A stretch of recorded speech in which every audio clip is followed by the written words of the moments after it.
क्या हाल है दोस्तों, welcome to Learning Lad Hindi YouTube channel. आज के इस वीडियो में हम लोग बात करेंगे सेल्फ रेफरेंशियल स्ट्रक्चर के बारे में सी प्रोग्रामिंग लैंग्वेज में। और यहाँ पे मैंने कुछ कोड ऑलरेडी लिखा है। मैंने यहाँ पे इंक्लूड किया है stdio.h हेडर फाइल को। उसके बाद यहाँ पे मैंने मेन फंक्शन को डिफाइन किया है और ये हमारे प्रोग्राम का एंट्री पॉइंट है हमारे नज़रिया से।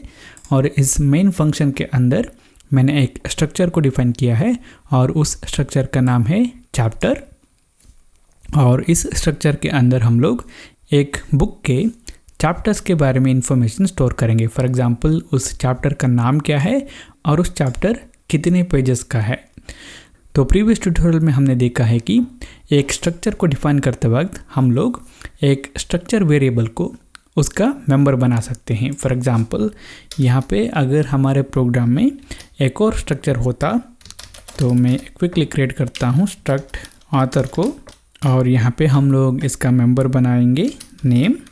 तो यहाँ पे हम लोग क्या कर सकते हैं, हमारे चैप्टर स्ट्रक्चर के अंदर चाहे तो ये जो ऑथर स्ट्रक्चर जो है इसके एक वेरिएबल को डिक्लेयर कर सकते हैं और उसे इस चैप्टर स्ट्रक्चर का मेंबर बना सकते हैं। तो मैं यहाँ पे लिख सकता हूँ स्ट्रक्ट ऑथर, उसके बाद ऑथर डिटेल्स। तो ये परफेक्टली वैलिड है और इसके बारे में हमने प्रीवियस ट्यूटोरियल में जाना है। यहाँ पे क्या हम एक स्ट्रक्चर को डिफाइन करते वक्त उसी स्ट्रक्चर टाइप के एक वेरिएबल को मेंबर बना सकते हैं। मतलब है कि क्या हम लोग इस चैप्टर स्ट्रक्चर को डिफाइन करते वक्त इसी स्ट्रक्चर टाइप के एक स्ट्रक्चर वेरिएबल को इसका मेंबर बना सकते हैं। फॉर एग्जांपल मुझे इस चैप्टर के डिटेल होने के बाद जो नेक्स्ट चैप्टर है उसका इंफॉर्मेशन स्टोर करना है। तो क्या ये मैं कर सकता हूँ? सी प्रोग्रामिंग लैंग्वेज में ये अलाउड नहीं है। वो इसलिए क्योंकि जब हम लोग इस स्ट्रक्चर चैप्टर को डिफाइन कर रहे हैं इस वक्त ये चैप्टर स्ट्रक्चर जो है ये इनकम्प्लीट है और उसकी वजह से ये एरर जनरेट करता है। अगर यहाँ पे मैं इस चैप्टर स्ट्रक्चर के अंदर इसी टाइप के एक स्ट्रक्चर वेरिएबल को डिक्लेयर करता हूँ तो ये एरर जनरेट करता है और यहाँ पे ये कहता है कि नेक्स्ट चैप्टर जो है इसका टाइप जो है वो इनकम्प्लीट है क्योंकि चैप्टर स्ट्रक्चर जो है वो इस वक्त इनकम्प्लीट है। तो यहाँ पे एरर जनरेट होता है। एक स्ट्रक्चर को डिफाइन करते वक्त उसी स्ट्रक्चर के एक वेरिएबल को मेंबर नहीं बना सकते, पर उसी स्ट्रक्चर के एक स्ट्रक्चर पॉइंटर को मेंबर बना सकते हैं। मतलब है कि यहाँ पे हम लोग इसी स्ट्रक्चर टाइप के एक पॉइंटर को इसका मेंबर बना सकते हैं। ये परफेक्टली वैलिड है। वो इसलिए क्योंकि पॉइंटर के अंदर सिर्फ मेमोरी एड्रेस स्टोर किया जाता है। तो यहाँ पे हम लोग इस चैप्टर स्ट्रक्चर के अंदर चैप्टर का नेम, उसके अंदर कितने पेजेस है और नेक्स्ट चैप्टर कौन सा है, इतने डिटेल स्टोर कर सकते हैं। नेक्स्ट चैप्टर जो स्ट्रक्चर वेरिएबल के अंदर होगा उसके मेमोरी एड्रेस को यहाँ पे स्टोर कर सकते हैं। एक स्ट्रक्चर को डिफाइन करते वक्त अगर हम एक और उससे ज़्यादा उसी टाइप के स्ट्रक्चर पॉइंटर को उसका मेंबर बनाते हैं तो हम उसे सेल्फ रेफरेंशियल स्ट्रक्चर कहते हैं। मतलब है कि यहाँ पे ये जो स्ट्रक्चर चैप्टर है इसके अंदर इसी स्ट्रक्चर टाइप का एक पॉइंटर मेंबर है, तो हम लोग इसे कहते हैं सेल्फ रेफरेंशियल स्ट्रक्चर। इस सेल्फ रेफरेंशियल स्ट्रक्चर का फ़ायदा ये है कि हम लोग जो इन्फॉर्मेशन है उसे लिंक कर सकते हैं। फॉर एग्ज़ाम्पल यहाँ पे अगर आप लोग इस एग्ज़ाम्पल के बारे में देखेंगे तो हम लोग क्या कर सकते हैं, हर एक चैप्टर को लिंक कर सकते हैं। पहला चैप्टर के डिटेल के अंदर दूसरा चैप्टर जो है उसका लिंक स्टोर कर सकते हैं। दूसरे चैप्टर के अंदर हम लोग तीसरा चैप्टर जो है उसका लिंक स्टोर कर सकते हैं। इस तरह हम लोग जो इन्फॉर्मेशन है उसे लिंक कर सकते हैं। ये सो सेल्फ रेफरेंशियल स्ट्रक्चर है। इस कॉन्सेप्ट को यूज़ करके हम लोग कॉम्प्लेक्स डेटा स्ट्रक्चर्स भी बना सकते हैं। For example linked list etcetera. इसके बारे में आप लोग नेक्स्ट जानेंगे। तो यहाँ पे अभी हम लोग क्या करेंगे, हम लोग देखेंगे कि कैसे हम लोग इस चैप्टर स्ट्रक्चर को यूज़ करके कुछ वेरिएबल्स को डिफाइन कर सकते हैं और उन्हें यूज़ कर सकते हैं। तो यहाँ पे मैं एक वेरिएबल को डिफाइन करूँगा स्ट्रक्ट चैप्टर। वेरिएबल के लिए मैं नाम दूंगा ch1 और इसे मैं यहीं पे इनिशियलाइज़ करूँगा। चैप्टर के लिए मुझे नाम देना है तो मैं कहूँगा वेलकम टू प्रोग्रामिंग, इसके अंदर 45 पेजेस है और नेक्स्ट चैप्टर के बारे में हमें नहीं पता है, तो ये जो पॉइंटर है उसके अंदर हम लोग नल वैल्यू स्टोर करेंगे अभी के लिए। उसके बाद एक दो और स्ट्रक्चर वेरिएबल को डिफाइन करेंगे। मैं कॉपी करके पेस्ट करता हूँ, ch2 बनाएंगे वेरिएबल का नाम, और यहाँ पे हम लोग कहेंगे you can't learn programming in 30 minutes, और हम लोग कहेंगे कि इसके अंदर 75 पेजेस है। उसके बाद हमें जो नेक्स्ट चैप्टर है उसके बारे में नहीं पता है, तो हम लोग यहाँ पे नल वैल्यू स्टोर कर रहे हैं अभी के लिए। यहाँ पे हम लोग बनाएंगे तीसरा वेरिएबल ch3। यहाँ पे हम लोग कहेंगे गेटिंग स्टार्टेड विद कोडिंग, और इसके अंदर सिर्फ 15 पेजेस है। और यहाँ पे भी हमें नेक्स्ट चैप्टर जो है उसके बारे में नहीं पता है, तो हम लोग यहाँ पे नल वैल्यू स्टोर करेंगे। तो यहाँ पे हमारे पास अभी 3 स्ट्रक्चर वेरिएबल है, तो यहाँ पे हम लोग क्या करेंगे, इसके वैल्यू को डिस्प्ले करेंगे।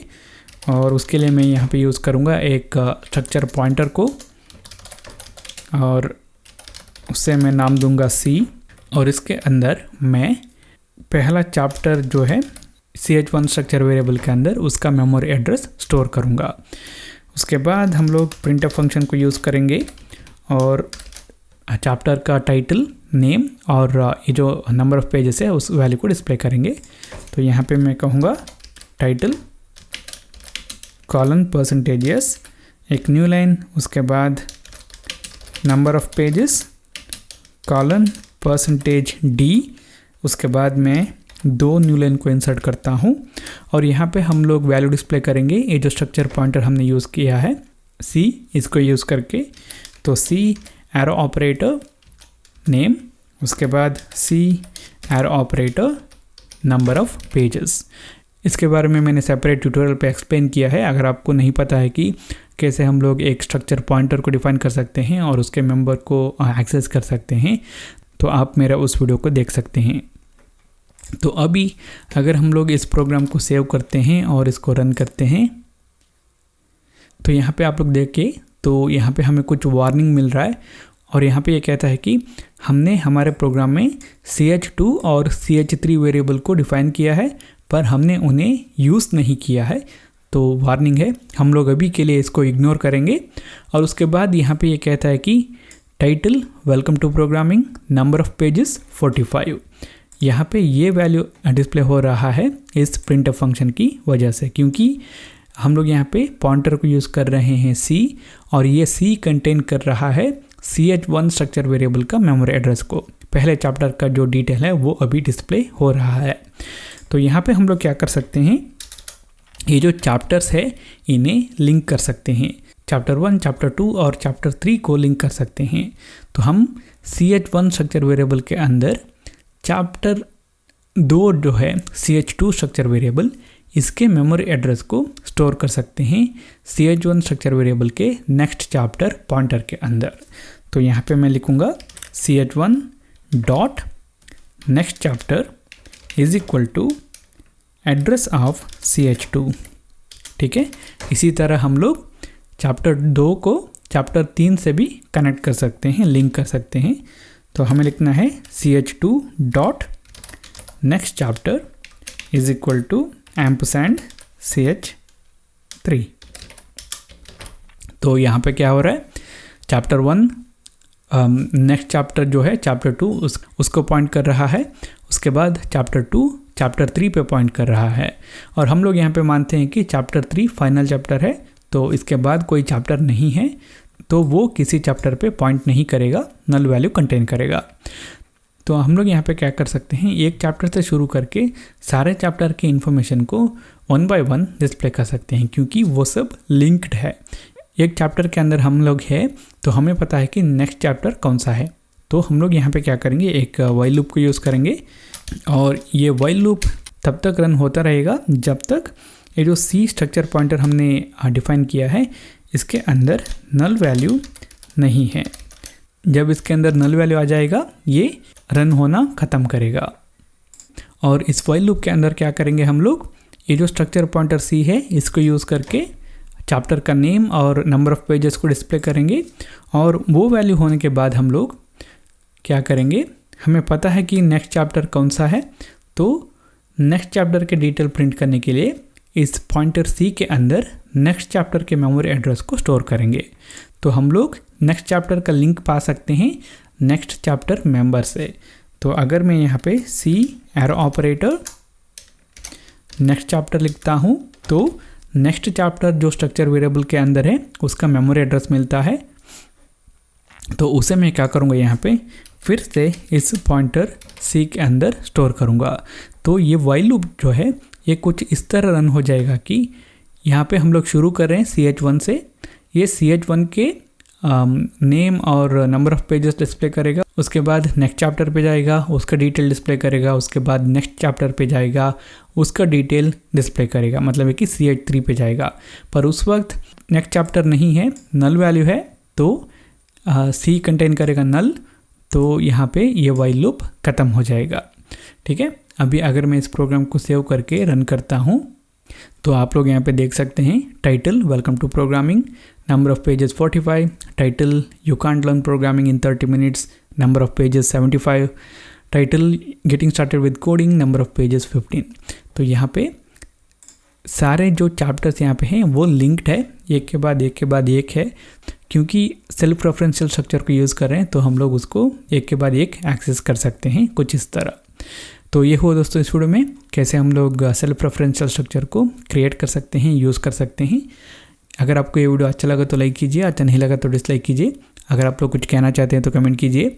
इसी तरह के और वीडियो देखने के लिए मेरे चैनल पर सब्सक्राइब कीजिए। इस वीडियो को देखने के लिए बहुत बहुत शुक्रिया। मैं आप लोगों को नेक्स्ट वीडियो पर मिलूँगा।